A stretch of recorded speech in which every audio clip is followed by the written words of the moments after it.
Today's scripture lesson comes to us from the Gospel according to Luke, chapter 12, starting with verse 13 through 21. Many of the stories of Jesus start with someone in the crowd popping off, saying, "Well, what about this?" Or "Tell them to do that." Or "You should be doing something else." And Jesus kind of takes it a different direction and says, well, it's really not all about that. It's about something else. Hear this. Someone in the crowd said, "Teacher, tell my brother to divide the family inheritance with me." But he said to him, "Friend, who set me to judge over you to be, who set me to be a judge or arbiter over you?"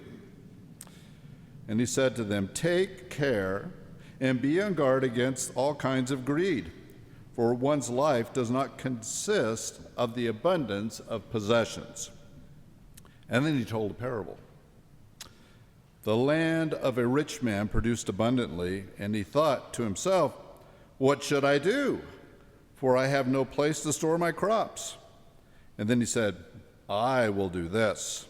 I will pull down my barns and build larger ones, and there I will store all my grain and all my goods. And I will say to my soul, 'Soul, you have ample goods, laid up for many years. Relax, eat, drink, and be merry.' But God said to him, 'You fool, this very night your life will be demanded of you, and the things you have prepared, whose will they be?' So it is with those who store up treasures for themselves, but are not rich towards God."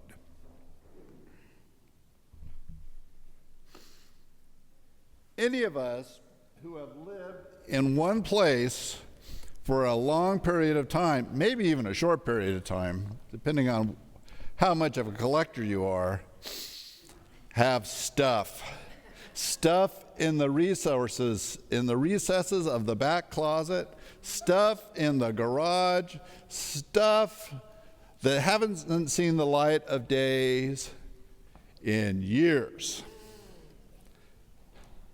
My grandfather had a lot of stuff. He had a small farm, and the tide was always coming in. And my grandmother would often complain, "Why are you bringing this junk home?" And he could stuff it behind stuff behind stuff, so that only he knew where it was, and he would use it periodically. It was a treasure trove of things. If I needed something, I could go back there behind the garage, behind the sheds, and find things that had been sitting there since the 1940s. It was great. But lo came the day that my grandfather died, and then it became my uncle's stuff. And he spent like 3 weeks clearing out everything my grandfather had, multiple trips to recycling yards, to auto wrecking yards, to all kinds of places to get rid of the stuff. My grandfather had derelict classic cars down below that had to be dug out of the mud because it had flooded, and it had filled it all the way up to the running boards and stuff. Tractors that didn't work anymore. Lots of things that left for someone else to deal with. And although I wouldn't say that my grandfather was a rich man or a hoarder or anything else like that, he had stuff. I, in the same vein, have started collecting things. I don't have as much room, so I have to be a little bit more choice on my stuff. And when our son moved back from Boston, he took up a lot of room that my stuff goes in. And so I'm confronted with more stuff than I would like to be confronted with, because I can't push it to the side anymore because his stuff's in the way. I think all of us probably have a list of things that we'd like to get to at some point, but it always ends up a little farther back. And we really have a difficult time motivating ourselves to go through things that we'd really rather not. It's like, for me, it's like, you keep your taxes from year to year because you're supposed to hold on to them for 7 years. I probably got back to 15 because it's like, I don't want to go through that because I have to shred it and do it. Yeah, just leave it there. Put it away, out of sight, out of mind. Things that used to be on display that aren't anymore. LP records. I don't even have an LP record player anymore. And I still have lots of LP records sitting up in the attic in storage. I should get rid of it. But I'll think about it another day. It can become a burden, and it can be limiting to you.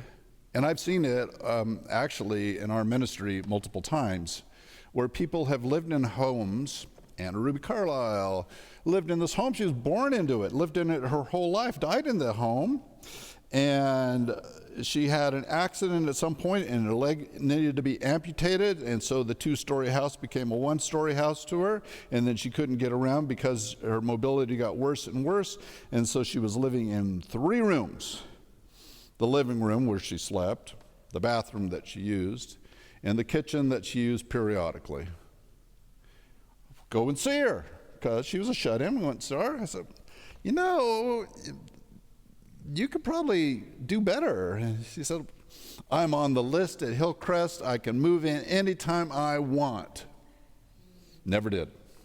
And when she died, since she had she never married, her living heirs were a nephew, came down and cleared out the house, 4 large dumpsters worth. I mean the roll-off type. 2-story house. 2 bedrooms, 3 bedrooms upstairs, a living area, and a basement, all out. That was basically falling in around her, and that was someone else's problem. For me, the idea of having too much stuff, just becomes burdensome, okay?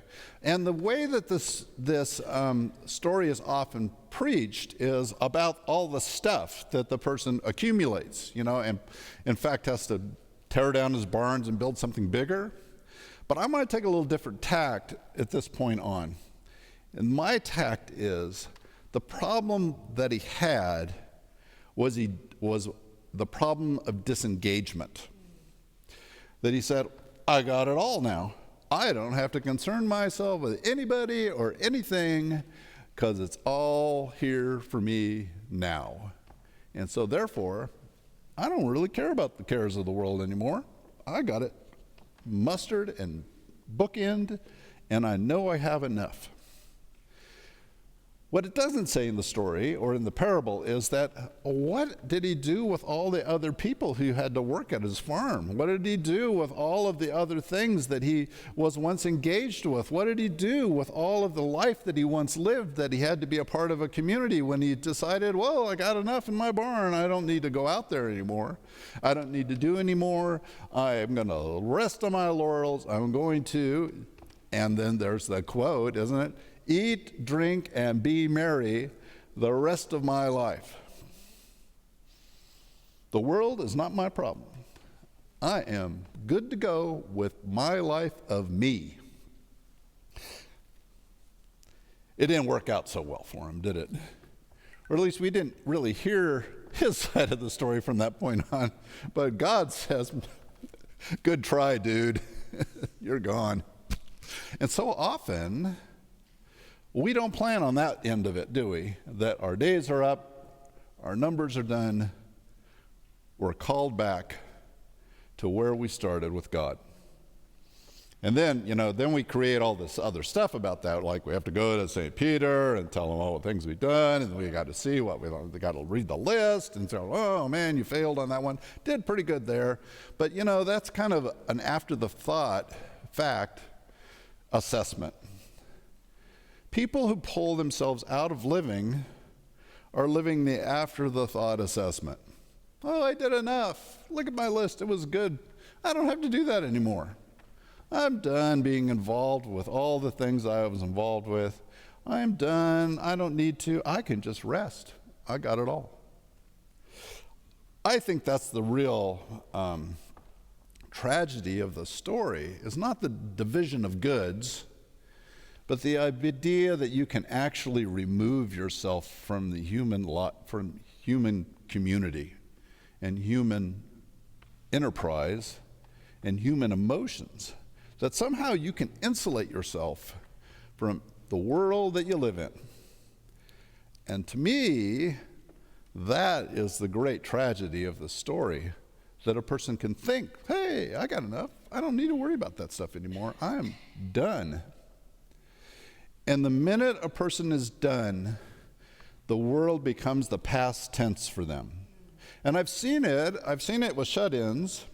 I've seen it with people who have also made great transitions, that they got to a point where it stopped for them, and they said, I don't want my life to be done in this spot.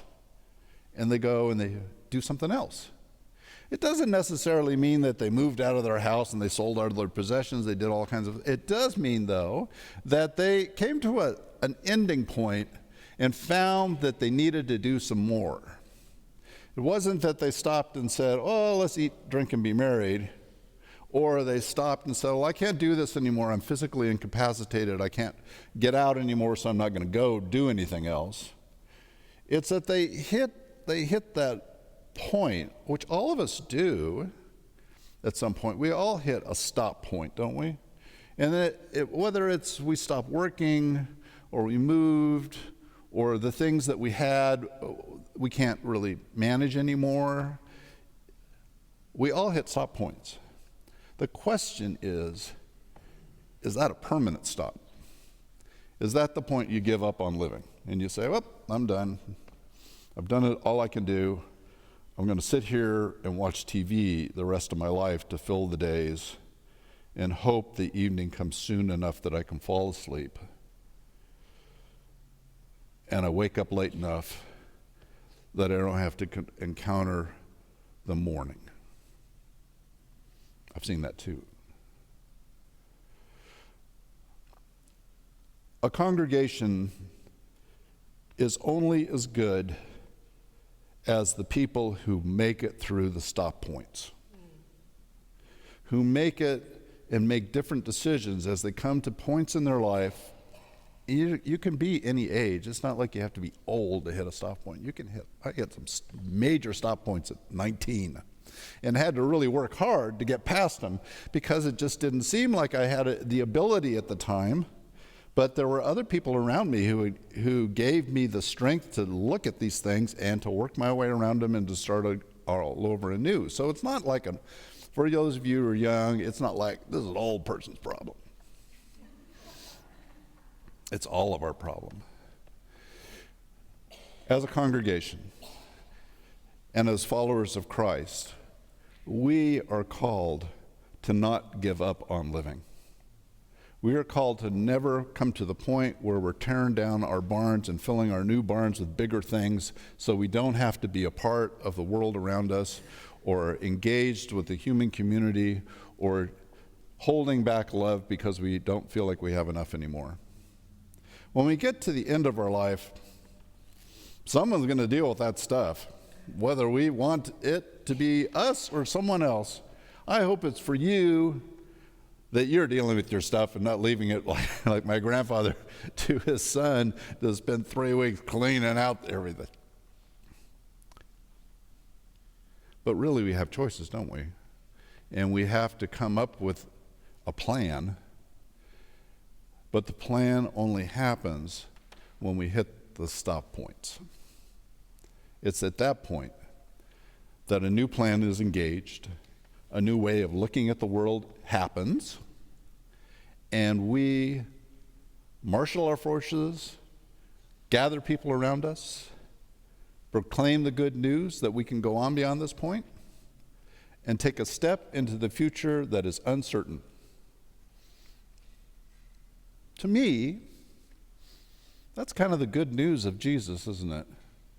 That we have people that we can step into an uncertain future with the assurance that we are not doing it alone. And that whatever we do, and however our life goes, we are accompanied by God's love. Amen.